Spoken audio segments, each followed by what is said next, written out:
அவர் ஒரு பில்டப் போடுவார், என்ன தெரியுங்களா? நடந்தோம், காட்டுக்குள் கடந்தோம், யானை குறுக்கிட்டது, லைட் அடித்து பார்த்தோம், பெரிய பாம்பு ஒன்று போனது.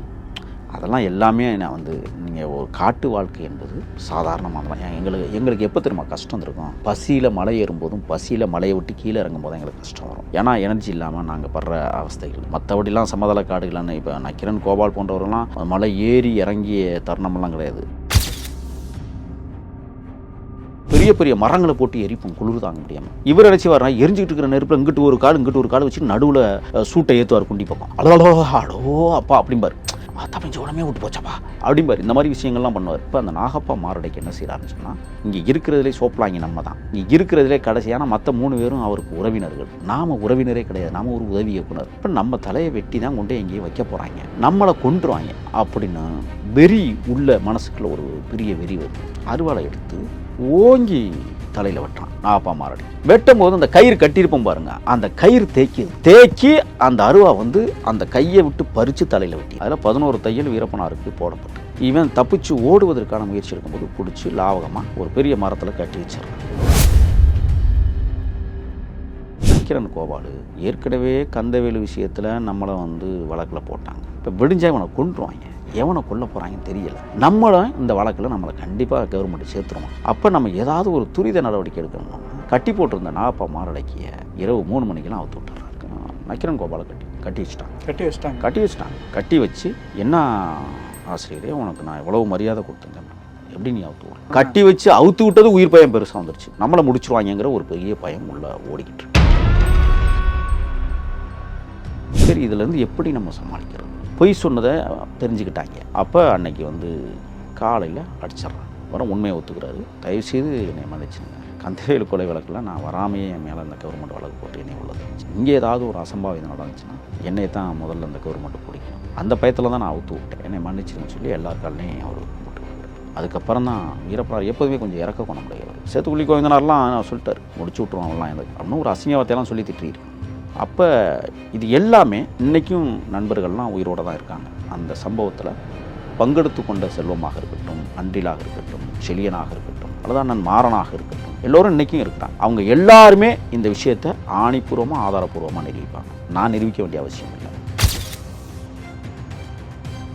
தப்பித்தோம் பிழைத்தோம்னு தான் ஒரு நக்கீரன் கோபால் ஒளி அங்கே அந்த மியூசிக்கு ஏற்ற அடி கம்பீரமாக நின்று வாதாடக்கூடிய தன்மை அந்த இடத்துல இல்லை. அன்னைக்கெல்லாம் வீரப்பனாரை அவர் இவர்னு பேசிய நக்கீரன் கோபால் அவர்கள் நாங்களும் பேச முடியும். ஆனால் எங்களுக்கு எங்கள் தலைவர்கள் அப்படி கற்றுக் கொடுக்கல. இன்னைக்கு வெளியில் அவை அவரை பற்றியான இழிவாக பேசுவதும் அவதூறாக பேசுவதற்கான காரணமே அந்த சம்பவம் தான். ஆக நக்கீரன் கோபாலுக்கு உயிர் பிச்சை கொடுத்தது தான் மாறன். அந்த உயிர் பிச்சையின் மூலமாகத்தான் இன்னைக்கு வெளியில் பல வார்த்தைகளை உளறிக்கொண்டும் வளரும் தலைவர்களை இழிவாக பேசிக்கொண்டும் ஒரு கட்சிக்கு ஆதரவான நிலைப்பாட்டை எடுத்துக்கொண்டு மக்களை முட்டாளாக்குகிற வேலையும் அவரை தொடர்ந்து செய்து வருவதை நாம் பார்க்க முடியும். ஆகையால் நக்கீரன் கோபால் அண்ணன், எனக்கும் அண்ணன் தான், உங்கள் மேலே எங்களுக்கு மரியாதை உண்டு. வீரப்பனாரை இன்னுமே நீங்கள் அவையும்னு பேசுன்னு சொன்னால் நாங்கள் அடுத்த கட்டமாக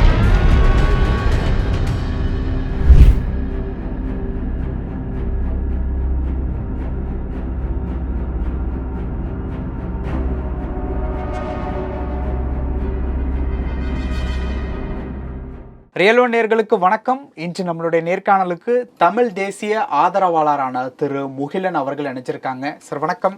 வணக்கம். இப்போ சமீபத்தில் நீங்கள் ஒரு நேர்காணலில் நக்கீரன் கோபால் அவர்களை பற்றி ஒரு விஷயம் சொல்லியிருந்தீங்க. வீரப்பன் அவர்களை பற்றியும் நக்கீரன் கோபால் அவர்களை பற்றியும் கிட்டத்தட்ட ஒரு 4 ஆண்டுகளாகவே நிறைய நேர்காணலில் பேசிகிட்டு இருந்தீங்க. ஆனால் சமீப நாட்களில் நீங்கள் கொடுத்த ஒரு நேர்காணலில் நக்கீரன் கோபால் அவர்களை பற்றி நீங்கள் சொன்ன ஒரு விஷயம் ரொம்ப புதுசாகவும் இருந்தது, அதே நேரத்தில் ஆச்சரியமாகவும் இருந்தது. வீரப்பன் அவர்கள் நக்கீரன் கோபால் அவர்களுக்கு குறி வச்சதாகவும், அதாவது உயிருக்கே குறி வச்சதாகவும், அதுலேருந்து தப்பிக்க நக்கீரன் கோபால் அவர்கள் வீரப்பன் அவர்கள்ட்ட ரொம்ப மன்னிப்பு கேட்டு அது ஒரு சில வார்த்தைகள் பயன்படுத்தியிருந்தீங்க. அதை நீங்களே சொன்னால் நல்லாயிருக்கும்.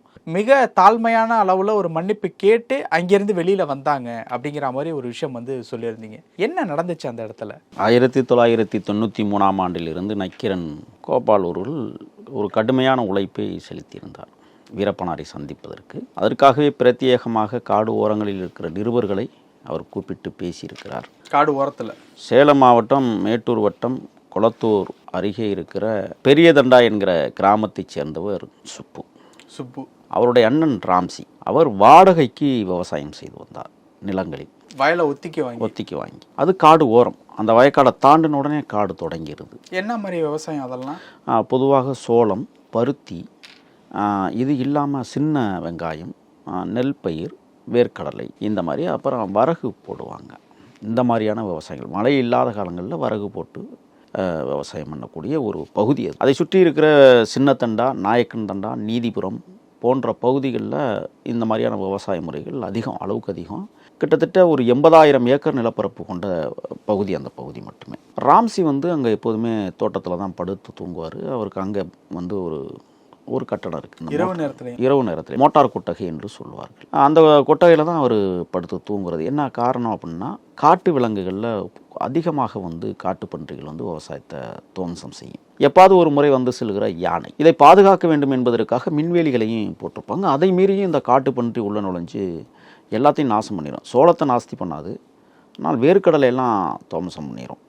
அதை பாதுகாப்பதற்காக என்ன செய்வாங்கன்னா, அங்கே வந்து இந்த காற்றிலேயே வந்து ஒரு தகரத்தை கட்டி காற்றிலே அடிக்கிறது மாதிரி ஒரு இதை செஞ்சு வச்சுருப்பாங்க. டம் டம் டம் டம்னு காற்றிலே அடிச்சுக்கிட்டு இருக்கும் அந்த காட்டு ஓரங்களில்.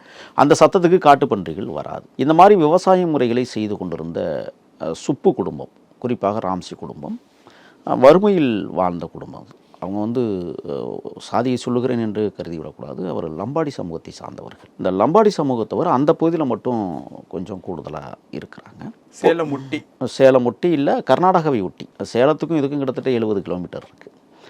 அப்போ வந்து இந்த லம்பாடி சமூகத்தை சார்ந்தவர்கள் எப்போதுமே மனிதநேயம் மிக்கவர்கள், இறக்க குணம் படைச்சவங்க, யாருக்காக இருந்தாலும் உதவி செய்யணும் அப்படிங்கிற ஒரு மனப்பாங்கு படைத்தவர்கள். அவர்கள் பொண்ணு எடுத்து பொண்ணு கொடுப்பது என்பது வீரப்பனார் பிறந்த புண்ணிய தேசமாம் கர்நாடக காவிரிக்கரை ஓரம் இருக்கிற செங்கப்பாடி கோபிநத்தத்துலேயும் இந்த லம்பாடி சமூகம் நிறைய பேர் இருக்காங்க. அதனால் பொண்ணு எடுத்து பொண்ணு கொடுத்து ஒரு வாழ்வியலை உருவாக்கி கொள்வார்கள். அந்த மாதிரி தான் வந்து இப்போ லக்கம்பட்டின்னு ஒரு ஊர் இருக்குது பக்கத்தில். அங்கே ஒருத்தர் பெரிய ஆள் ஒருத்தர் வாழ்ந்தார். அவர் பாமகவில் தொடர்ந்து காலகாலமாக பயணித்தவர். அவர் வீரப்பனாருக்கு நெருங்கிய உறவினரும் கூட. இந்த காலகட்டத்தில் இந்த லிங்காயத்து சமூகத்தை சார்ந்தவர்களும் அந்த பகுதியில் நிறைய இருக்கிறாங்க. ஆனால் வீரப்பனார் யாரை நம்புவார்னா, ரொம்ப நெருக்கமானவர்களை மட்டுமே நம்பக்கூடியவர். அந்த வகையில் இந்த லம்பாடி சமூகத்தை சேர்ந்த சுப்பு குடும்பத்தோடு வீரப்பனாருடைய குடும்பமும் நெருங்கிய ஒரு பழக்கம் உண்டு. அதற்கு காரணம் என்னென்னா, வீரப்பனாருடைய குருநாதர் என்ன செய்வார்னு சொன்னால், அவர் வந்து கருங்கலூர் பகுதியை சேர்ந்தவர். குருநாதர்னா சேவி கவுண்டர். இப்போ சேவி கவுண்டர் பொண்ணு எடுத்ததும் கோபிநத்தத்தில் தான், வீரப்பனார் பிறந்த ஊரில் தான் அவரும் பொண்ணு எடுக்கிறார். அப்போ ஒரு பின்னி பிணைந்த உறவுகள் அந்த பகுதியில் இருக்கிறதுனால வீரப்பனாருடைய குடும்பம் வந்து இந்த சுப்பு குடும்பத்தோடு ரொம்ப பழக்கம். அதுக்கு காரணம் என்ன, வீரப்பனாருடைய தோட்டத்தை தாண்டினோடனே அந்த லம்பாடி சமூகம் குடியிருப்பு வந்துடுது. அங்கே பொண்ணு எடுத்து பொண்ணு கொடுக்குற வகையில் போகும்போது வரும்போது மாமா மச்சான் அப்படி தான் பேசிவாங்க அந்த பகுதிகளில். அப்படித்தான் வந்து வீரப்பனாருடைய அண்ணன் மாதையன் வந்து இந்த சுப்பு அவங்களுடைய அக்காவை இங்கே கட்டியிருக்கு, வீரப்பனாருடைய தோட்டத்துக்கும் பக்கத்தில். அந்த வகையில் ஒரு உறவு ஏற்பட்டு தான் அந்த காலகட்டம், நான் சொல்லுவது 1990-91 காலகட்டங்களில் வந்து வீரப்பனாரை வந்து அடிக்கடி சந்திக்கிற ஒரு நிகழ்ச்சி எப்படி நடக்குதுன்னா, எதற்காக நடக்குதுன்னா, உதவி செய்வதற்காக, சாப்பாடு அந்த மாதிரி விஷயங்களில் உதவி செய்வதற்காகத்தான் அந்த தொடர்புகள் ஏற்படுத்தப்பட்டது. ராம்சி தோட்டம் பக்கத்தில் இருக்கிறதுனால அவங்க வந்து அந்த சாப்பாட்டு பொருட்களை வாங்கி செல்வதும் கொஞ்சம் எளிமையாக இருந்தது. இது முக்கியமான இன்னொன்று என்னென்னா, அங்கே பெரிய தண்டாவிலையும் வந்து ஒருத்தர், அவர் இறந்துட்டார், ஒரு பெரியவர் அங்கே இருந்தார். அவர் வந்து யாருக்குன்னா சுப்புக்கு ரொம்ப ரிலேஷன்ஷிப். அவர் பேர் ராஜாமணியோ ஏதோ ஒரு பேர். அவர் வந்து தான் தொடர்பில் நெருங்கிய அவரை மீறி வீரப்பனாரை யாரும் சந்திக்க முடியாது. அப்போ அவரை மீறிட்டா சந்திச்சிடலாம், ஆனால் அவரை மீறவும் முடியாது. அவரும் நம்ப மாட்டார், யாரையும் நம்ப மாட்டார். வெளியிலேருந்து வர்றவங்கள யாருமே நம்ப மாட்டார். காட்டுக்குள்ளே அனுப்புறதுனா கூட அங்கே ஒரு கேட்டு போட்டிருப்பாங்க. அது ஒச்சரப்பன் கோயிலுக்கு அங்கேருந்து ஒரு 17 கிலோமீட்டர் நடந்து தான் போகணும், காட்டு வழிச்சாலை. அங்கே ஒரு கோயில் இருக்குது. உள்ள கோயில்னா கட்டட கோயில், எல்லாம் வேலு ஊனியிருக்கும். இங்கே அந்த வேலுகளில் கூட யானையை கூட வந்து என்ன செய்யணும்னா அடித்து ஒடிச்சு வளைச்சலாம் வச்சுருக்கும் வெறித்தனமாக. மேலே பார்த்தீங்கன்னா வீரப்பனார் வந்து ஒரு நேர்த்திக்கடனுக்காக ஒரு பெரிய வெங்கல மணி கொட்டி ஒரு மரத்தில் தொங்கும். அதை கூட அதிரடிப்படை என்ன செஞ்சாங்கன்னு சொன்னால் அவுத்து எடுத்துகிட்டு போயிட்டு உபயம் வீரப்பன் எழுதுகிற இடத்துல முன்னாடி திருடன்னு ஆணியை வச்சு எழுதியிருப்பானுங்க. இப்போ நான் விரைவில் போகிறேன், இப்போ இன்னும் ஒரு 15 நாளைக்குள்ள நான் போகிறேன். அந்த மணியை வந்து அங்கே இருக்கிற ஊர் பூசாரிகள்கிட்ட கேட்டுட்டு அவுத்து அந்த திருடனுங்கிற அந்த இதை வந்து அழிக்கிறதுக்காக நான் இப்போ கிளம்புறேன். அதில் மாவீரர்னு எழுதணும்னு நான் கிளம்புறேன். அது ஒரு புறம் இருக்கட்டும். இப்படியான தொடர்புகள் வருகிற போது சுப்பு வந்து என்ன செய்கிறாருன்னா, பத்திரிக்கையாளர் ஆகணும்னு ஒரு ஆசை. அவர் வந்து என்ன செய்கிறாருன்னா அடிக்கடி வந்து வீரப்பனாரை சந்திக்கிற ஒரு விஷயத்தில் வந்து ஏன் இந்த பையனே நம்ம பேட்டி இவங்கள்ட்டே கொடுத்துடலாமே. ஏன்னா தமிழ்நாட்டு அல்லது கர்நாடக அரசுகள் என்ன செஞ்சதுன்னா வீரப்பனாரை வந்து மாயாவி வீரப்பன் அவர் அப்படி ஒரு உருவமே இல்லை. இன்றைக்கி இருக்கிற மரியாதைக்குரிய செங்கோட்டையனார் அவர்கள் கூட சட்டமன்றத்திலே சொன்னார், அவர் இங்கே கிடையாது, அவர் மும்பை பக்கம் தப்பிச்சு ஓடிட்டார்லாம் சொன்னாங்க. அப்போ முன்னுக்கு பின் ஒரு அந்த காலகட்டங்கள் 91 95 வரை அவர் நடத்திய அதிரடி தாக்குதல்கள் வந்து அதிபயங்கரமானவை. அதில் தான் பாலாறு குண்டுவெடிப்பு விஷயம், அதுக்கப்புறம் மாதேஸ்வரம் மலை இன்ஸ்பெக்டர் தினேஷ், அதுக்கப்புறம் கர்நாடக எஸ்பி ஹரிகிருஷ்ணா, சஹில் அகமது திருப்பியும் மாதேஸ்வரம் மலை இன்ஸ்பெக்டர், இந்த போன்ற தாக்குதல்கள். அதில் ஹரிகிருஷ்ணா சஹில் அகமது தாக்குதலில் 38 அதிரடிப்படை வீரர்கள் இறந்தார்கள். ஆனால் அரசு பொய்க்கணக்கு காட்டி வெறும் 6 பேர்னு முடிச்சுக்கிட்டாங்க. இந்த மாதிரி சம்பவங்கள் உக்கிரம் அடைகிற போது வீரப்பனாரை பற்றியான தவறான தகவல்கள் வெளியில் பரவியது. அப்போ அதை வந்து நான் வந்து வெளி உலகத்துக்கு நான் உண்மையை சொல்லணும்னு அவர் ஆசைப்படுகிற போது தான் ஏதாவது ஒரு நல்ல பத்திரிக்கையாளர்களாக நீங்கள் வர வச்சிங்கன்னா நம்ம பேட்டியை கொடுத்துடலாம் அப்படின்னு சொல்லும்போது அந்த காலகட்டத்தில் இந்த நக்கீரனில் வந்து என்ன சொல்லியிருந்தாங்கன்னா, காட்டு ஓரத்தில் இருக்கிற நிருபர்கள் வீரப்பனாரை சந்தித்தால் நீங்கள் நக்கீரனில் இணைந்து கொள்ளலாம் அப்படிங்கிற ஒரு விஷயத்தை கோபால் அறிவிக்கிறார். அப்போ பார்த்திங்கன்னா கொளத்தூர் பகுதிக்கும் சேலம் ஆத்தூர் பகுதிக்கும் எந்த விதமான தொடர்பும் கிடையாது. கிட்டத்தட்ட ஒரு 100-120 கிலோமீட்டர் தொலைவில் இருக்கிறது.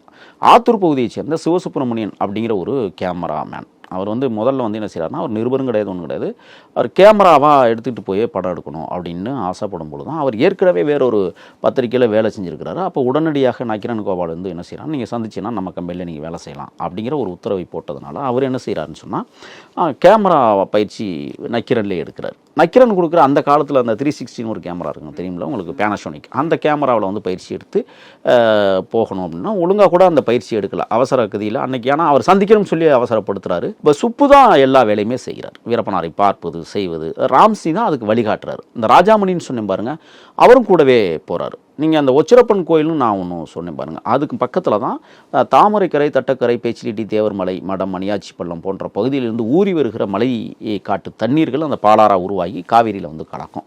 அந்த பாலாறுங்கிறது வந்து அந்த ஒச்சிரப்பன் கோயிலுக்கு மேற்கு புறம் இருக்குது.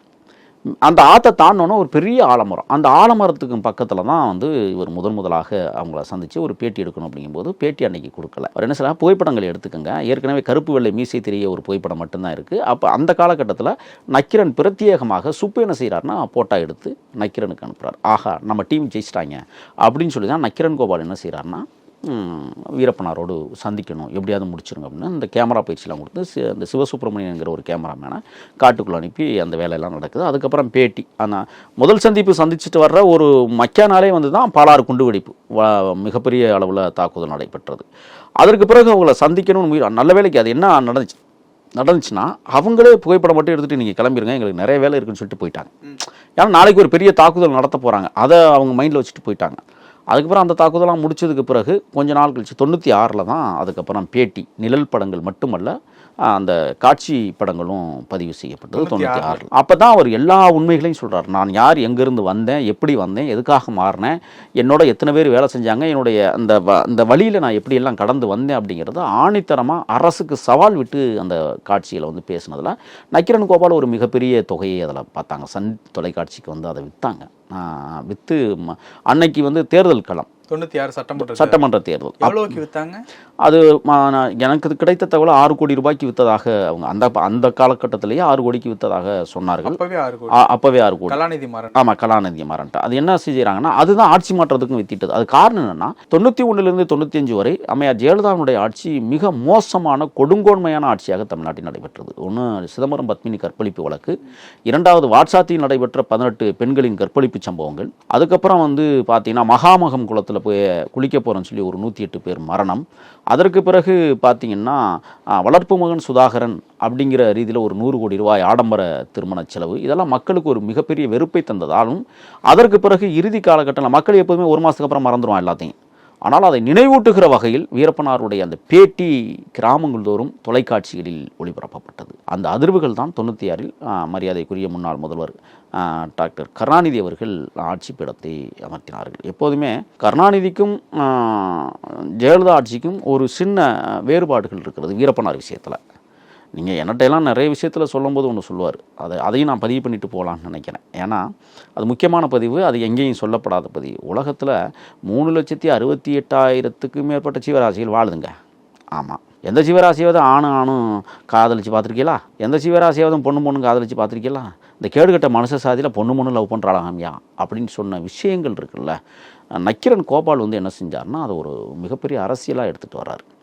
அவர் திமுக ஆதரவாளர் என்பதற்காக வீரப்பனாரையும் திமுக ஆதரவாளராக மாற்றுவதற்கான முயற்சிகள் எல்லாம் நடந்தது. அவர் வந்து பண்ணாங்க. அது என்னென்னா, இவர் வந்து கருணாநிதி தான் உங்களுக்கு சப்போர்ட்டிவாக இருப்பார், கருணாநிதி தான் உங்களுக்கு ஆதரவாக இருப்பார் அப்படிங்கிற மாதிரியே இவங்க கொண்டே கருணாநிதியை பற்றி ஒரு பிரம்மத்தை உருவாக்கியவர் நக்கீரன் கோபால். பேசும்போது அவர் வந்து அப்படியா இப்படியா அந்த தலைவர் நல்ல தலைவரா? ஏன்னா அந்த பேட்டியிலே நீங்கள் கூர்ந்து கவனிச்சிங்கன்னா அவர் சொல்லுவார், எல்லாருமே சொல்லுவார், ஐயா மருத்துவர் ஐயா ராமதாஸை சொல்லுவார், வைகோவை சொல்லுவார், அதுக்கு ரஜினி எல்லாம் அதுக்கு கடைசியாக தான் சொல்லுவார். இப்படி ஒவ்வொருத்தராக சொல்லி வருவார். அவர் எல்லாத்தையும் சொல்லி வருகிற போது கலைஞரை வந்து ரொம்ப தூக்கி பேசுவார். அதுக்கு காரணம் என்னென்னா நக்கீரன் கோபால் தான். இவர் நடுநிலைமையாக அங்கே போயிருந்தாருன்னு சொன்னால் அவர் நடுநிலைமையோடு ஒரு தமிழ் தேசிய அரசியல் தளத்தில் உறுதியாக இருந்த ஒரு மனிதர், எந்த அரசியல் பக்கமும் சாயாதவர்.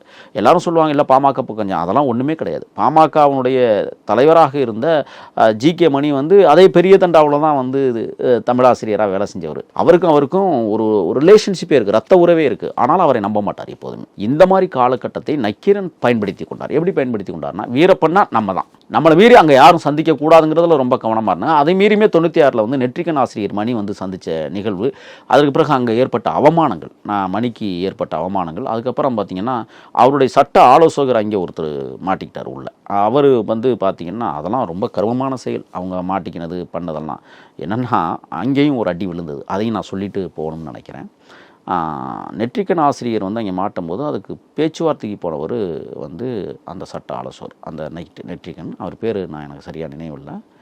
அவர் வந்து என்ன செய்கிறாருன்னா போயிட்டு பேச்சுவார்த்தைங்கிற போரில் போயிட்டு அவரையும் உட்கார வச்சுட்டாங்க. ஏன்டா பிராடுகளான்னு சொல்லிட்டு உட்கார வச்சுட்டு, எப்போ அவருக்கு அடி விழுகுதுன்னு சொன்னால் கொடிக்கால்னு சொல்லுவோம், தண்ணி ஊறி வருகிற இடத்துல. அந்த கொடிக்கால் ஓரமாக என்ன செய்கிறாருன்னா இவர் காலைக்கடனை முடிப்பதற்காக போகும்போது தண்ணியிலேயே காலைக்கடனை இருந்துவிட்டு வந்துடுறாரு. கீழே அந்த தண்ணியை எடுத்துக்கிட்டு தான் சமைக்கிறோம், அந்த தண்ணியிலே தான் குளிக்கிறோம், குடிக்கிறோம் எல்லாமே. ஆமாம்.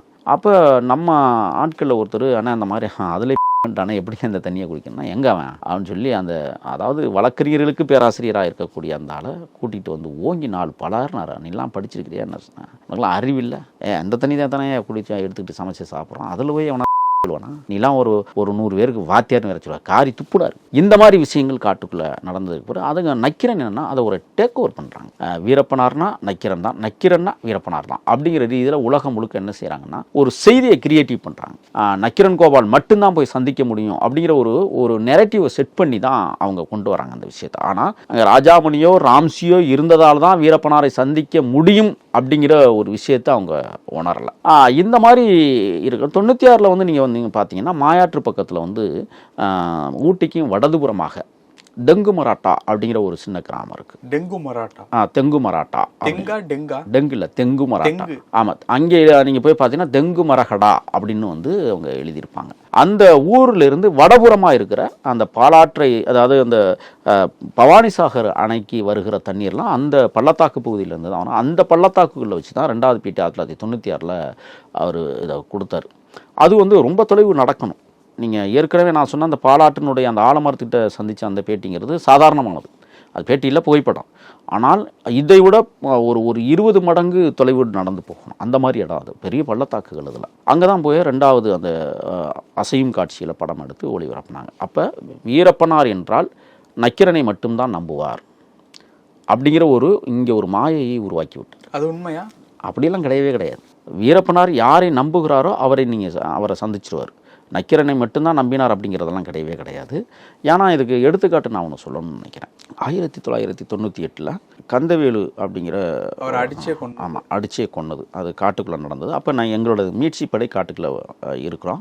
அப்போ வந்து ஆயுத பயிற்சிகள் மட்டும் இல்லை, தமிழ் தேசிய பயிற்சிகளும் அந்த காலகட்டத்தில் தான் கொடுக்கப்படும். அவர் வந்து பார்த்தீங்கன்னா ஈரட்டி பகுதியை சார்ந்தவர். அவர் சொந்த ஊர் வேற ஊர் சொல்கிறாங்க. அவர் அங்கே மளிகை கடை வச்சு நடத்திருக்காரு. அவர் வந்து அதிரடிப்படையினுடைய உளவு பிரிவுக்கும் கையாளாக இருந்தார், வீரப்பனாருக்கும் கையாளாக இருந்தார். 2 பக்கமும் அவர் கேமாடினார். ஆனால் கடைசியில் அவர் சயனடு குப்பிகளை கொண்டு வந்து அதிரடிப்படையினுடைய உளவு அமைப்புகள் கொடுத்து விட்ட சயனடை வீரப்பனாருக்கு கொடுத்து சோத்தில் கலந்து கொடுத்துடலான்னு சொல்லும் போது தான் ஏற்கனவே பேபி வீரப்பனை அவன் வந்து கொண்டு இருக்கிறான். நீங்கள் நக்கீரன் பார்த்தீங்கன்னு வச்சிங்களா, 96 ஒரு பேட்டி எடுக்கிறாங்களா, 97, 98, 99, 2000 இந்த 4 ஆண்டுகள் அவங்க காட்டுக்குள்ளே வரவே இல்லை. இந்த 4 ஆண்டுகளில் என்னென்ன நடந்துச்சுன்னு சொன்னால், ஒரு இஸ்லாமியர் ஒரு சின்ன தம்பி வந்து ஒருத்தர் அங்கே கொல்லப்படுறாரு. அப்புறம் நீங்கள் கந்தவேலு கொல்லப்படுறது, அதுக்கப்புறம் பார்த்தீங்கன்னா இன்னொரு மனிதரை கொல்றது, ஆள்காட்டி ஒருத்தரை கொல்றது, அதுக்கப்புறம் மேக்கே ரங்கசாமி படுகொலை, அதுக்கப்புறம் பார்த்தீங்கன்னா மேக்கே ரங்கசாமி படுகொலைக்கு முன்னாலேயே பேபி வீரப்பன் படுகொலை. இந்த நிகழ்வுகளுக்கெல்லாம் வந்து நக்கீரன் கோபாலுக்கு, நக்கீரன் டீமுக்கு தெரியவே தெரியாது. நம்ம போனதுக்கப்புறம் தான் யானைகளை வந்து அடிக்கக்கூடாது அப்படிங்கிற ஒரு விஷயத்த அது சத்தியப்பிரமாணமே நம்ம எடுத்தோம். மனிதவத படுகொலைகள் இன்னமே வேண்டாம் அப்படிங்கிறதையும் நம்ம ஒரு முடிவுக்கிறோம். ஆனால் வேறு வழியே இல்லாமல் இப்போ கந்தவேல் போன்றவர்களை கொல்ல வேண்டிய சூழல் ஏன் ஏற்பட்டதுன்னு சொன்னால், அவன் காட்டி கொடுக்குறவனா தெரிஞ்சது. துரோகிகள் அப்படிங்கிறதுல அவர் அடிக்கடி சொல்லுவார், எதிரியை மன்னிச்சிருவோம், துரோகியை ஒரு நாள் மன்னிக்க முடியாது, போட்டுருங்க அப்படின்ட்டு. இப்போ நீங்கள் இந்த கந்தவேலு கொலை வழக்குலாம் பார்த்தீங்கன்னு சொன்னால், நான் அழகாக எல்லா பேட்டிலையும் அதை நான் சொல்லியிருப்பேன். என்ன சொல்லியிருப்பேன்னா, இந்த புகைப்படம் எடுத்து கந்தவேலுவை கொன்னா அந்த புகைப்படம் எப்படி கொன்னாங்க அப்படிங்கிறதெல்லாம் எடுத்து அதை வந்து மணிகண்டனும் முத்துக்குமாரும் வெளியில் வரும்பொழுது தான் அந்த நக்கீரன் இதனுடைய அந்த கேமராமேன் சிவசுப்ரமணியன்ட்ட வந்து கொடுக்குறாங்க. அவர் கொண்டாந்து இங்கே கொடுத்து அது அட்டைப்படத்திலேயே பிரசுரமாகுது. வீரப்பன் வந்து கொண்டுட்டார் அப்படிங்கிற, கந்தவேலுங்கிறவரை கொண்டுட்டாருங்கிறத. அப்போ ஜெயலலிதாமையார் ஆட்சி நடைபெற்று கொண்டிருக்கிற அந்த நேரத்தில் வந்து என்ன செஞ்சாங்கன்னு சொன்னால், இப்போ இந்த கொலை நடக்குதுன்னு சொன்னால், இங்கே புகைப்படம் எடுத்திருக்குன்னு சொன்னால், அப்போ நக்கீரன் அங்கே தான் இருந்திருக்கான், அந்த கொலையை ஏன் தடுக்கலைன்னா அவர் மேலேயே ஒரு வழக்கு பதிவு செஞ்சது. இது ரொம்ப முக்கியமான சம்பவம். அதில் வந்து அந்த கேமராமேன் சிவசுப்ரமணியன் போன்றவர்கள்லாம் கைது செய்யப்பட்டு இந்த வழக்கில் தான் சிறையில் இருந்தாங்க. இப்போ 1999 இறுதி வாக்குகளில், நான் சொல்வது நவம்பர் டிசம்பர்களில், நவம்பர் 23 என்று கருதுகிறேன். ஏன்னா மாவீரர் நாளுக்கு 6 நாட்களுக்கு முன்பாக ராஜ்குமார் வந்து அவருடைய சொந்த மண்ணான அந்த தாளவாடிக்கு பக்கத்தில் இருக்கிற கிராமத்துக்கு வருவதாக எங்களுக்கு செய்தி வருது. அப்போ நம்ம வந்து என்ன செய்கிறோம்னா, அந்த தொட்டக்காசனூர் பகுதியை சேர்ந்த ஒரு நபரையே நம்ம ஆள்காட்டியாக போட்டிருக்கிறோம். நீங்கள் தகவல் சரியாக சொல்லுங்கள் அப்படின்னு. அன்னைக்கு வந்து உண்மையிலேயே அவரை வந்து அழைத்து செல்வதான ஒரு எல்லா ஏற்பாடுகளும் நடந்துருச்சு. அதுக்காகவே என்ன செஞ்சோம், காட்டுக்குள்ள பிரத்யேகமாக வந்து காராச்சேவெல்லாம் நிறைய நாங்களே புழிஞ்சி எடுத்து ஒவ்வொருத்தருக்கும் வந்து ஒவ்வொரு கிலோ 3/4 கிலோ அந்த மாதிரி பங்கிட்டு கொள்வோம். ஏன்னா யாரையாவது இந்த மாதிரி தூக்குறோம் அல்லது ஏதாவது ஒரு பெரிய சம்பவம் நடத்த போகிறோம்னு சொன்னால், அப்போ பசிக்கு வந்து அடுப்பு பற்ற வைக்க மாட்டோம். இந்த மாதிரி தின்னுக்கிட்டே போகணும். பசி வந்துச்சுன்னா அதை தின்னுக்கிட்டு தண்ணியை குடிச்சிட்டு போயிட்டே இருக்கலாம். எப்போவுமே இந்த கடலை மாவு உள்ளே போயிடுச்சுன்னா பசி எடுக்காது. அப்படிங்கிறது தான் அந்த இதை நாங்கள் செட் பண்ணி எல்லாமே ரெடி பண்ணியிருக்கும் போது பார்த்தீங்கன்னா, அன்னைக்கு ராஜ்குமார் வந்த உடனே கிளம்புற செய்தி வந்து நம்மளுக்கு தகவல் தவறாக இருந்தது. அப்போ தொட்டக்காசனூர் வர போயிட்டு நாங்கள் திரும்பி வந்துட்டோம். அன்னைக்கு அந்த திட்டம் வந்து ஃபெயிலியர் ஆகுது. அதற்கு பிறகு தான் என்ன செய்கிறாங்கன்னா, புனித் ராஜ்குமாரோடைய மகள் பிறந்தநாள், 1வது பிறந்தநாள், அது மட்டும் இல்லை, தான் உருவாக்கிய அந்த தோட்டத்தில் வந்து ஒரு ஆழ்துளை கிணறு, அந்த ஆழ்துளை கிணறுல பல இடங்களில் போட்டும் தண்ணி வரல, ஒரே ஒரு இடத்துல போடும்போது தண்ணி பீறிட்டு கிளம்ப, அந்த தண்ணி ரொம்ப சுவையாக இருக்குது, அது காட்டு ஓரத்தில். அப்போ இதை பார்ப்பதற்கு தான் அவர் வர்றார். அது 2000 ஜூலை மாதம் கடைசி தேதிகளில் ஒரு 30 அவர் வரும்போது ஜூலையில் தான் அந்த சம்பவம் நடக்குது. அப்போ இதை வந்து கரெக்டாக நம்ம டீம் செட் பண்ணி தான் உள்ளே இறங்கி அவரை இது பண்ணோம். அப்புறம் 2 மாநிலங்களும் பெரிய பிரச்சனை. இப்போ இந்த 4 ஆண்டுகளாக காட்டுக்குள்ளேயே வராது. அது கிட்டத்தட்ட 5 ஆண்டுகள்னு வச்சுங்க. 96, 97, 98, 99, 2000 இந்த 4-5 வருஷம். ஆமாம், ஆட்சி முடிய போகிற நேரத்தில் தான் வந்து நக்கீரன் கோபாலை என்ன செய்கிறாங்கன்னா, ஒரு நரேட்டிவை செட் பண்ணிகிட்டே இருந்தாங்கல்ல இவங்க.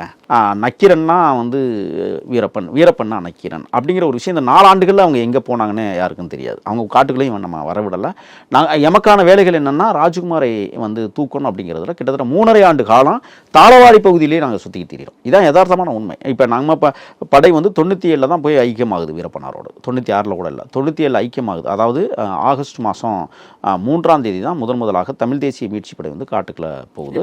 கோபால் அவர்கள் உள்ள வர்றாங்க. இப்போலாம் அவர் வரவே இல்லை. நாங்கள் மீட்சி படை போனதுக்கு அப்புறம் ஒரு 3-4 ஆண்டுகள் அந்த கடத்தல். ஆமாம், கடத்தல்னு சொல்லக்கூடாது, அது அழைத்து சென்றுதல். ஏன்னா அவரே சொல்றார், நான் சந்தோஷமா இருந்தேன், என்னை யாரும் கடத்தலை, அவங்க என் விருப்பப்படி அவங்க கூப்பிட்டாங்க, நான் போயிட்டேன், காட்டுக்குள்ள நிம்மதியாக இருந்துட்டு தான் வந்தேன். அவர் ஒரு நாளும் எந்த இடத்துலையும் இது கடத்தல்னு பதிவு பண்ணுறது அது தேச விரோதம் நான் நினைக்கிறேன். ஏன்னா அது ஒரு அழைத்து செல்லுகிற விஷயம்.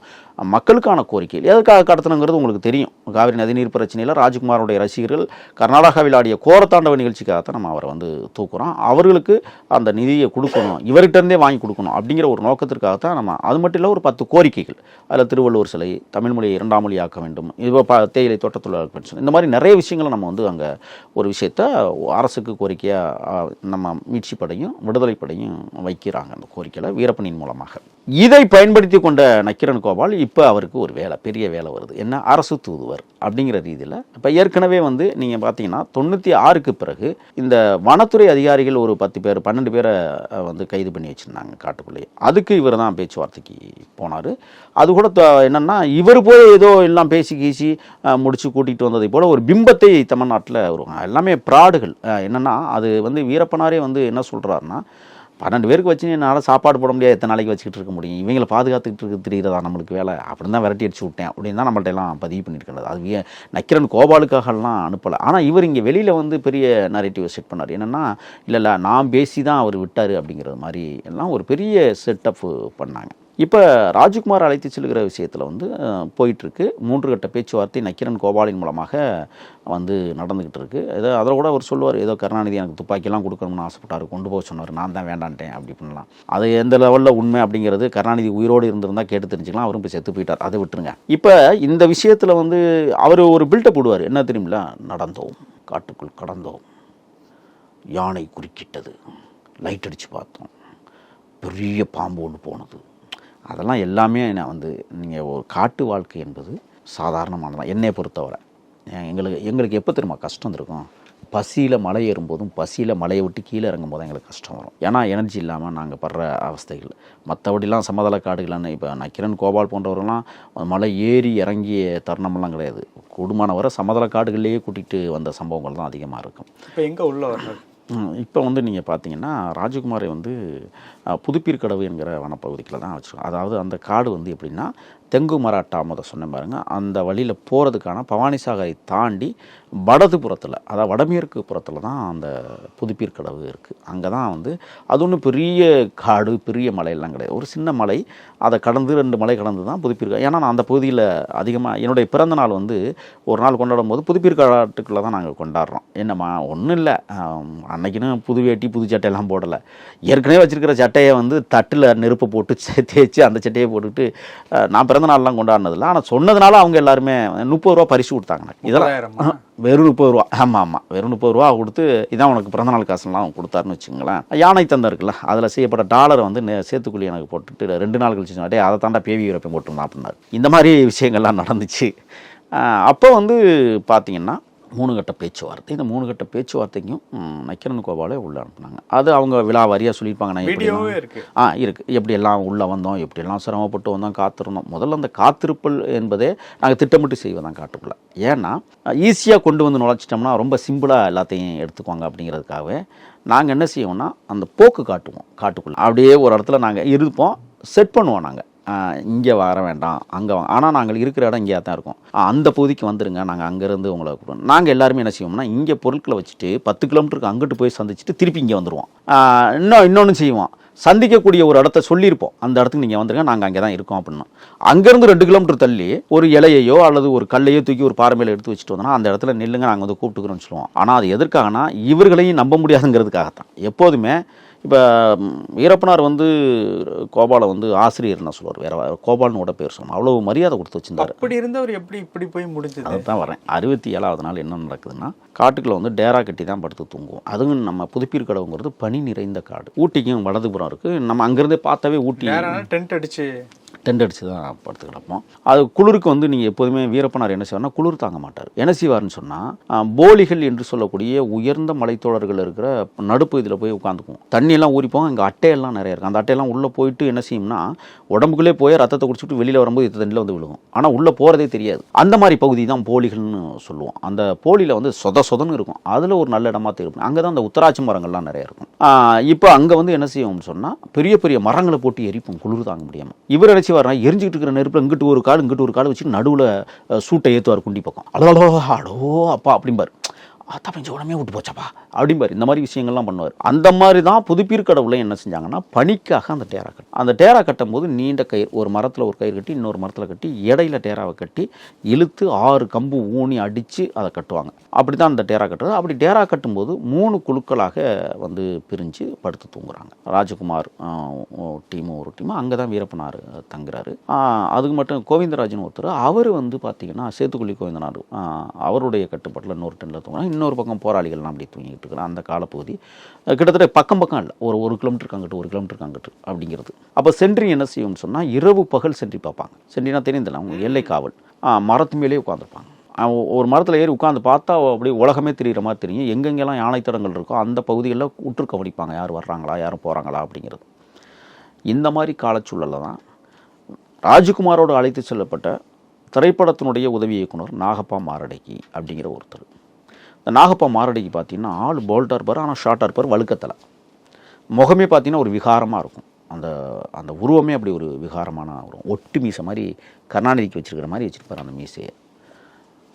யதார்த்தமாக வீரப்பனார் வந்து ஒரு நாள் என்ன சொல்கிறாருன்னா, என்ன தானே 2 மாநில அரசும் ஒன்றும் கேட்க மாட்டேங்குது, இதில் எவனாவது ஒரு தலையை வெட்டியை கொண்டு எங்கேயாவது வச்சுக்கிட்டு வந்தால் தான் கேட்பாங்க இவருக்கு, சரி பார்ப்போம் அப்படின்னு இப்படி விளையாட்டுத்தனமாக பேசுனது. அது வந்து உண்மையாக பேசலை. ஏன்னா அங்கே ராஜகுமாரை அழைத்துக்கிட்டு வரும்போதே பர்வதம்மாவுடைய கையில் சத்தியம் பண்ணிட்டு வர்றாரு, ஒரு நாளும் உன் கணவரையோ கூட வர்றவங்களையும் நான் எதுவும் பண்ண மாட்டேன், இது உன் தாலி மீது சத்தியம். ஏன்னா அந்த அம்மா இவ்வளோ அகலத்துக்கு சிவப்பு கலரில் நெத்தியில் பொட்டு வைப்பாங்க, அந்த பொட்டு மீதும் சத்தியம், உன் புருஷனை நான் உயிரோடு தான் அனுப்புவேன், எனக்கு சில கோரிக்கைகள் இருக்குது, அந்த கோரிக்கையில் நான் நிறைவேற்றிட்டு நான் உடனே அனுப்பிச்சிட்றேன் அப்படின்னு தான் சொன்னாங்க. ஆனால் அந்த 2 அரசுகளும் வேண்டும் என்று காலம் தாழ்த்தியது. 108 நாட்கள் இந்த 10 கோரிக்கைகளையும் நிறைவேற்றாமல் தடுமாறுகிறது தமிழ்நாடு அரசும் கர்நாடக அரசும். இந்த காலகட்டத்தில் தான் நக்கீரன் கோபால் 3வது கட்ட பேச்சுவார்த்தைக்கு உள்ளே வந்திருக்கும் போது தான் ஒரு சம்பவம் நடக்குது. அப்போ அந்த நாகப்பா மாரடைக்கு என்ன செய்கிறாருன்னு சொன்னால், இங்கே இருக்கிறதுலே சோப்பலாங்கி நம்ம தான், இங்கே இருக்கிறதுலே கடைசியான மற்ற 3 பேரும் அவருக்கு உறவினர்கள், நாம் உறவினரே கிடையாது, நாம் ஒரு உதவி இயக்குனர், இப்போ நம்ம தலையை வெட்டி தான் கொண்டு எங்கேயும் வைக்க போகிறாங்க, நம்மளை கொண்டுருவாங்க அப்படின்னு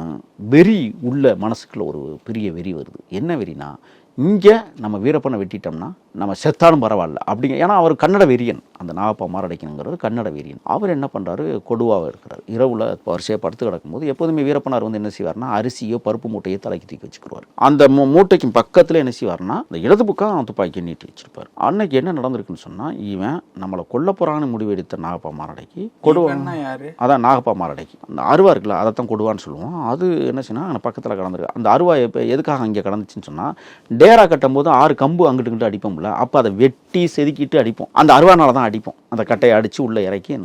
அப்போ அப்படி அடிச்சுவிட்டு அருவாவை அங்கனே போட்டாச்சு. அந்த அருவாலை எடுத்து என்ன செய்யறான்னா வீரப்பனாரை வெட்டுறதுக்கு முயற்சி பண்ணார். வீரப்பனார் எப்போதும் எப்படி இருப்பார்னு அப்படின்னு சொல்லிடுறேன். நாகப்பா வந்து வீரப்பா வெட்டுறது.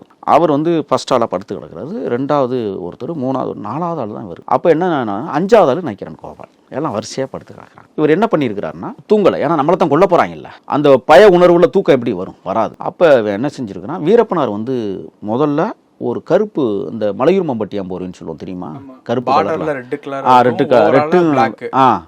ரெட்டும் வெள்ளையும் இருக்கும், பிளாக் கலரில், அந்த இதை முதல்ல போத்திக்கிடுவார். அதுக்கப்புறம் கனமான போர்வை, அந்த ராஜ்கோட் போர்வைன்னு சொல்லுவோம் பாருங்க, அந்த போர்வை வந்து மேலே போத்திக்கிடுவார். அதுக்கு மேலே கோணிச்சாக்கை போத்திக்கிடுவார். நீட்ட கோணிச்சாக்கு இருக்குல்ல, அந்த சாக்கை போத்திக்கிடுவார். ஏன்னா குளிர் தாங்க மாட்டார் அவர் அப்படிங்கிற. ஆனால் என்ன செய்வார்னா, முகத்துக்கிட்ட மட்டும் உள்ளே இருக்கிற 2 போர்வையும் கீழே இறக்கி விட்டுட்டு இந்த சாக்கு கோணி இருக்குல்ல, அதை மட்டும் போட்டுக்கிட்டு தூங்குவார். ஏன்னா அந்த ஓட்டை இருக்குது பாருங்கள், அதுக்குள்ளே யார் யார் என்னென்ன நடவடிக்கை செய்கிறாங்கிறத உத்து கவனிப்பார். எப்போதுமே அப்படி தான் தூங்குவார். அன்னைக்கு அவர் என்ன செஞ்சுருக்கிறாரு, தூங்கிட்டார். அவர் லைட்டாக என்ன செய்வார்னா குரட்டை விடுவார். எப்படின்னா ரொம்ப அதிர்வாக குரட்டை விட மாட்டார், அப்படி ஒரு சவுண்டு வரும் அவர்கிட்ட இருந்து. இதை உணர்ந்து கொண்ட நான் அப்போ என்ன செய்கிறான், ஆனால் அது நடிப்பு இல்லை, உண்மையிலே தூங்கிட்டார் அன்னைக்கு. இல்லை குரட்டை விடுறது நடிப்பான்னு கேட்குறேன். இல்லை, குரட்டை விடுறதுனா சில நேரம் குரட்டை விடுற மாதிரி இருக்கும், ஆனால் நடிப்பார். ஓகே, அவரை புரிஞ்சிக்கவே முடியாது, அந்த மாதிரி ஒரு கேரக்டர். இவன் என்ன பண்ணிட்டான், அருவாளை எடுத்து ஓங்கி தலையில் வெட்டான். நாகப்பா மாரடைக்கு வெட்டும் போது அந்த கயிறு கட்டியிருப்போம் பாருங்க, அந்த கயிறு தேக்கி அந்த அருவா வந்து அந்த கையை விட்டு பறித்து தலையில் வெட்டி, அதில் 11 தையல் வீரப்பனாருக்கு போடப்பட்டது. அதை போட்டது இந்த சைடில் தலையிலே. அப்போ ரத்தம் பீறிட்டு ஓடிட்டு இருக்கு. இதை கேள்விப்பட்டு 1 கிலோமீட்டர் அந்த புறம் இருந்த மாறன் குரூப்பு உடனே ஸ்பாட்டுக்கு வந்துடுறாங்க. ரத்தம் போயிட்டுருக்கு, துண்டால் வச்சு, அவர் எப்போதுமே ஒரு சோப்பு துண்டு தலையில் கட்டிக்கிறதுக்காக வச்சுப்பார், வேர்வை தொடப்பார், அந்த துண்டை வச்சு அந்த ரத்தத்தை கட்டுப்படுத்துகிறாங்க. இவன் தப்பிச்சு ஓடுவதற்கான முயற்சி இருக்கும்போது பிடிச்சி லாவகமாக ஒரு பெரிய மரத்தில் கட்டி வச்சிடுறாங்க. யாரை, நாகப்பா மாரடைக்கிய. பக்கத்தில் யார் இருக்கா, நக்கீரன் கோபால், ராஜகுமார், இவங்கெல்லாம் இருக்கும்போது ராஜகுமாருக்கு ஒரு பெரிய பயம் வந்துருச்சு. என்ன பயம்னா, இந்த மாதிரி ஒரு சம்பவத்தை இவன் பண்ணிட்டானே, நம்மளையெல்லாம் நீ உயிரோட விட மாட்டாங்க அப்படிங்கிற ஒரு பயம் வந்த 4 பேருக்கும் தொத்திக்கிச்சு. நக்கீரன் கோபாலுக்கு இப்போ என்ன பிரச்சனைன்னு சொன்னால், தான் நம்ம இருக்கும்போது இப்படி பண்ணிவிட்டானே, ஏற்கனவே கந்தவேல் கொலை வழக்கில் நம்மளை இப்படி சேர்த்துவிட்டாங்க, இப்போ அது இல்லாத வழக்கு, நம்ம போட்டாவை போட்டதுக்கு நம்ம அங்கே இருந்தோம்னு சொல்லிவிட்டாங்க, இப்போ நம்ம கூடவே இருக்கிறோம், என்ன ஆக போதோ ஏதாக போதோன்னு அந்த ஆளுக்கு ஒரு பயம். இந்த மாதிரி காலகட்டங்களில் தான் என்ன செய்கிறாங்கன்னா, சரி இரவு நேரம் அவனை பிடிச்சி கட்டுங்கன்னு சொல்லி கட்டி வச்சுக்கிட்டு எதுவாக இருந்தாலும் விடிஞ்சு பார்த்துக்குவோம் அப்படின்னு சொல்லிட்டு இந்த ரத்தத்தை கட்டுப்படுத்துவதற்காக மாறனே என்ன செய்கிறாருன்னா தையல் போடுறாரு. எப்போதுமே இந்த ஃபஸ்ட் எய்டுங்கிறது எல்லாருமே அங்கே வச்சுருப்போம், மாத்திரை மருந்து இந்த மாதிரி தையல் போடுற இந்த விஷயங்கள்லாம், அது ஊசியில் தையல் போடுறது. அப்போ நான் அதெல்லாம் வந்து மாற நுணுக்கமாக கற்றுக்கொண்டவர். அவர் என்ன செய்கிறார், தையல் போட்டு எல்லாத்தையும் மருந்தெல்லாம் போட்டு பக்கவாக செட் பண்ணிடுறாங்க. பகலில் காலையில் எல்லாமே டீமுக்கு தெரிஞ்சிருது இவன் தான் அப்படிங்கிறது. அன்னைக்கு நைட்டில் என்ன நடக்குதுன்னா, அதிகாலை ஒரு 3 மணி 4 மணிக்கு நக்கீரன் கோபால் ஏற்கனவே கந்தவேலு விஷயத்தில் நம்மளை வந்து வழக்கில் போட்டாங்க, இப்போ விடிஞ்சா இவனை கொண்டுருவாங்க, எவனை கொல்ல போகிறாங்கன்னு தெரியலை, நம்மளும் இந்த வழக்கில் நம்மளை கண்டிப்பாக கவர்மெண்ட் சேர்த்துருவான், அப்போ நம்ம ஏதாவது ஒரு துரித நடவடிக்கை எடுக்கணும்னா கட்டி போட்டிருந்த நாப்பா மாரடைக்கிய இரவு 3 மணிக்கெல்லாம் அவுத்து விட்டுறாரு. அவுத்து விட்டா ஓடிடுறாரு. கிட்டத்தட்ட 2 மலை 2 சமதளக்காடை தாட்டி புதுப்பீர்க்கடவு வந்து ஒரு தேநீர் கடையில் வந்து ஏதோ உதவி கேட்டு அந்த தேநீர் கடைக்காரங்க உதவியின் மூலமாக பண்ணாரிக்கு வந்து பண்ணாரியிலேருந்து ஒரு பெங்களூர் போயிருக்கிறதாக அவரே சில இடங்களில் செய்தியில் சொல்லியிருக்காரு. இப்போ என்னென்னா, நக்கீரன் கோபாலுக்கு அன்றைக்கி தூக்கம் இல்லை, என்ன நடக்க போகுதுன்னு தெரியல, 3 மணிக்கு அவுத்து வேற விட்டுட்டாரு, விடிஞ்சால் இந்த தகவல் நம்ம தான் அவுத்து விட்டோம்னா நம்மளையும் போட்டுருவாங்க. இப்படியான விஷயங்கள் போயிட்டு இருக்கும்போது தான் இவர் என்ன செய்கிறாருன்னு சொன்னால், காலையில் எல்லோரும் எந்திரிக்கிறாங்க, எந்திரிச்சோன்னா ஆளை காணும், கட்டிய ஆளை காணும், யார் அவுத்து விட்டது அப்படின்னு விசாரிக்கிறாங்க. விசாரிக்கும் போது எல்லாரும் தெரியலைங்கும் போது தான் நக்கீரன் கோபால் மீது ஒரு பெருத்த சந்தேகம் வலுவாக இங்கே உருவாகும். அப்போ இயக்க தோழர்களில் ஒருத்தன் செல்வம்னு ஜெயங்கொண்டான், அவன் டப்புன்னு அடிச்சிட்றான், சொல்கிறா அப்படின்ட்டு. அடித்தோடனே உண்மை வெளியில் நான் தான் அவுத்து விட்டேன் அப்படிங்கிற உண்மை நக்கீரன் கோபாலை கட்டி வச்சுட்டாங்க. கட்டி வச்சு, என்ன ஆசிரியரே உனக்கு நான் எவ்வளவு மரியாதை கொடுத்துருந்தேன் பண்ணியிருந்தேன், எப்படி நீ அவுத்து விடலாம் அப்படின்னா, இப்போ உயிர் பயம் யாருக்கு வந்திருக்கு, கோபால் அவர்களுக்கு, நம்மளை முடிச்சுருவாங்கிற அதே மாதிரி. அதாவது நாப்பாமார் அடிக்க கட்டுறதுக்கு முன்னாடி இருந்த உயிர் பயத்தை விட கட்டி வச்சு அவுத்து விட்டது உயிர் பயம் பெருசாக வந்துருச்சு, நம்மளை முடிச்சுருவாங்கிற ஒரு பெரிய பயம் உள்ள ஓடிக்கிட்டு. சரி, இதுலேருந்து எப்படி நம்ம சமாளிக்கிறது? பொய் சொன்னதை தெரிஞ்சுக்கிட்டாங்க, அவுத்து விட்டது நம்ம தான். ஏன்னா புறங்கையை கட்டி மரத்தில் கட்டி வச்சுருந்தேன் எவனும் அவுத்துட்டு போக முடியாத அளவுக்கு தான் இங்கே கட்டுவோம். அப்போ அன்னைக்கு வந்து காலையில் அடிச்சிட்றாங்க. அப்புறம் உண்மையை ஒத்துக்கிறாரு, தயவுசெய்து என்னை மன்னிச்சுனுங்க, கந்தவேலு கொலை வழக்கில் நான் வராமையே என் மேலே அந்த கவர்மெண்ட் வழக்கு போட்டு என்னை உள்ள தள்ளிச்சு, இங்கே ஏதாவது ஒரு அசம்பாவிதம் நடந்துச்சுன்னா என்னை தான் முதல்ல அந்த கவர்மெண்ட்டு பிடிக்கும், அந்த பயத்தில் தான் நான் அவுத்து விட்டேன், என்னை மன்னிச்சிருங்கன்னு சொல்லி எல்லார் காலையும் அவர் கும்பிட்டு கொடுக்குறாரு. அதுக்கப்புறம் தான் வீரப்பனார் எப்போதுமே கொஞ்சம் இறக்க குணமுடையவர், அது தெரியாதுல்ல உங்களுக்கு, சொல்லியிருக்கீங்க. ரத்தத்தை பார்த்தாலே பயப்படக்கூடிய ஒரு மாமனிதர். அவர் வந்து என்ன செய்கிறாருன்னா, சேத்துக்குழி கோவிந்தனார்லாம் சொல்லிட்டார், முடிச்சு விட்ருவோம் அவெல்லாம் எதுக்கு அப்படின்னு ஒரு அசிங்கவத்தையெல்லாம் சொல்லி திட்டிருக்கணும். அப்போ இது எல்லாமே இன்றைக்கும் நண்பர்கள்லாம் உயிரோடு தான் இருக்காங்க. அந்த சம்பவத்தில் பங்கெடுத்து கொண்ட செல்வமாக இருக்கட்டும், அன்றிலாக இருக்கட்டும், செழியனாக இருக்கட்டும், அல்லது அண்ணன் மாறனாக இருக்கட்டும், எல்லோரும் இன்றைக்கும் இருக்கிறாங்க. அவங்க எல்லாருமே இந்த விஷயத்தை ஆணிபூர்வமாக ஆதாரபூர்வமாக நிரூபிப்பாங்க, நான் நிரூபிக்க வேண்டிய அவசியம் இல்லை. இன்னொன்று என்னென்னா, அவர்கள் பல முறை நட்ட இந்த விஷயங்களை நாங்கள் உட்காந்து எப்படியெல்லாம் இது நடந்திருக்கும் அப்படிங்கிறத பரிமாறி இருக்கிறோம், சிறைக்குள்ளேயே உட்காந்து பரிமாறி இருக்கிறோம். கோவை மத்திய சிறையில் எந்த மாதிரியெல்லாம் இந்த சம்பவம் நடந்ததுங்கிற பற்றியும் நாங்கள் விலாவாரியாக நாங்கள் எங்களுக்குள்ளே விவாதிச்சிருக்கிறோம். அப்போ அன்னைக்கு வந்து சேத்துக்குழியார் வந்து முடிச்சு விட்ருவான், வேண்டவே வேண்டாம், அந்த மாதிரி ஆட்கள் வேண்டாம் அப்படின்னு சொல்லி பேசி எல்லாம் முடிவு பண்ணும்போது தான் மாறன் தோழர் சொல்கிறாரு, நம்ம மனித படுகொலை வேண்டாம்னு நம்ம சொன்னோம், அதனால் அதை தவிர்த்துருவோம், இது கடைசி வாய்ப்பாக நம்ம வச்சுக்குவோம், இனிமேல் இவர்கள் காட்டுக்குள்ளே வரக்கூடாது, அனுப்பிச்சி விட்ருங்க அப்படின்னோடனே அனுப்பிச்சி விட்டாச்சு. அன்றைக்கி அவுத்து அனுப்பிச்சி விட்றாங்க. தப்பித்தோம் பிழைத்தோம்னு தான் வந்த ஒரு நக்கீரன் கோபால் ஒளி அங்கே அந்த மியூசிக்கு ஏற்ற அப்படி கம்பீரமாக நின்று வாதாடக்கூடிய தன்மை அந்த இடத்துல இல்லை. அன்னைக்கெல்லாம் வந்து வீரப்பனாரை அவர் இவர்னு பேசிய நக்கீரன் கோபால் அவர்கள், நாங்களும் பேச முடியும், ஆனால் எங்களுக்கு எங்கள் தலைவர்கள் அப்படி கற்றுக் கொடுக்கல. இன்றைக்கி வெளியில் வந்து அவை இவனும் அவரை பற்றியான இழிவாக பேசுவதும் அவதூறாக பேசுவதுக்கான காரணமே அந்த சம்பவம் தான்.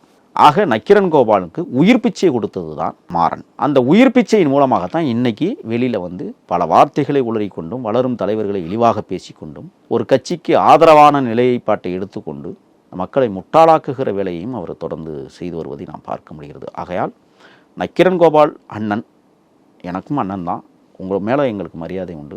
வீரப்பனாரை இன்னமே நீங்கள் அவைவன் பேசுன்னு சொன்னால் நாங்கள் அடுத்த கட்டமாக வேறு மாதிரி உங்கள் மீது நடவடிக்கை எடுப்போம் சட்ட ரீதியாக. பல விஷயங்கள் பேசணும். நேரத்துக்கு ரொம்ப நன்றி. நன்றி.